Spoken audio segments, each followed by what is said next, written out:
Also, just in case you were not aware, the United States is quietly arming Taiwan to the teeth.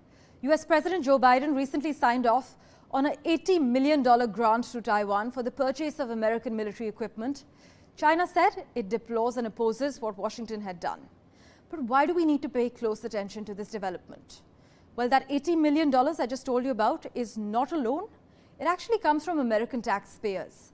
For the first time in more than 40 years, America is using its own money to send weapons to a place it officially does not recognize. This is happening under a program called Foreign Military Finance. While fury is Beijing's default response to a military support for Taiwan, any military support for that matter, to Taiwan, this time something was different.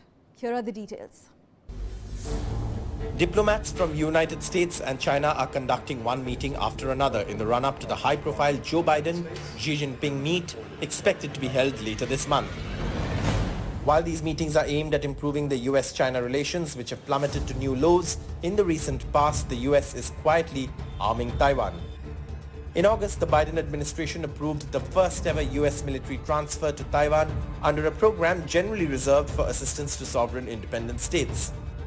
Valued at $80 million, the grant may prove to be another dud. Reports say the $14 billion backlog of US defense transfers to Taiwan are already pending. However, it is no ordinary assistance. For the first time in more than 4 decades, the United States is using taxpayers' money to send weapons to Taiwan, a place it officially doesn't recognize. The Chinese Foreign Ministry immediately lashed out at the move, calling it a violation of US commitments under One China policy. Remember, Beijing claims Taiwan to be a province of China. So what could be the reason behind the United States' shift in military aid program to Taiwan?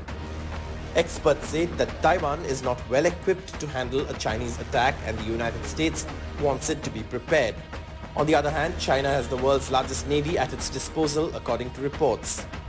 A wargame exercise conducted by the think tank Center for Strategic and International Studies found that in most scenarios, the United States-Taiwan-Japan combo would defeat a conventional amphibious invasion by China. However, this defense would come at a high cost. The study found that the United States and its allies would lose dozens of ships, hundreds of aircraft, and tens of thousands of service members. And Taiwan's economy could be devastated. Last month, the Taiwan president said peace is the only option across the Taiwan Strait.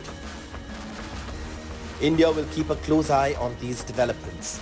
Experts say India has greater stakes in the South China Sea, with nearly 55% of trade with the Indo-Pacific region passing through these waters. With Vishal Vivek, Bureau Report, NDTV.